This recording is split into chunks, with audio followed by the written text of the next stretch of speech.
आज आपण चाललो गोरसाई गावानं आणि आमचा म्हणजे भाचा आहे तो उपसरपंच झाले, तर त्यांना शुभेच्छा द्यायसाठी आम्ही चालल्या. तुम्ही बघू शकता आम्ही आता चालल्या म्हणजे आणि तिथे म्हणजे गुलदस्ता घेतला आणि मी घेतलेलो गजरा आणि गेलो आम्ही परत म्हणजे गोरसाई पोहोचलो आम्ही आणि तिथे आम्हाला थोडा उशीरच झाला थोडा आणि गेलो तर काही त्याची बायको सुनबाई आमची आणि नंतर अशी रॅली निघली गावात आणि मग आम्ही त्यांच्या घरी गेलो तर तिथे म्हणजे स्टेजवर असं सत्कार करायचं होतं त्याचा, तर आम्ही सगळे आमची बाहुसवी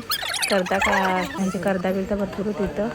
आणि मग स्टेजवर असं सर्वांनी मान्यवरांनी त्यांचा सत्कार केला आणि आम्ही पण गेलो आणि सत्कार केला आणि आमच्या ताईंचे बघा हे आमच्या ताई सापडल्या गेल्या आणि या पण आमच्या ताई आहेत अंगूच्या आणि मग नंतर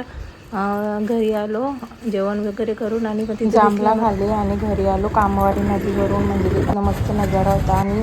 येताना थोडा ज्यूस पिला.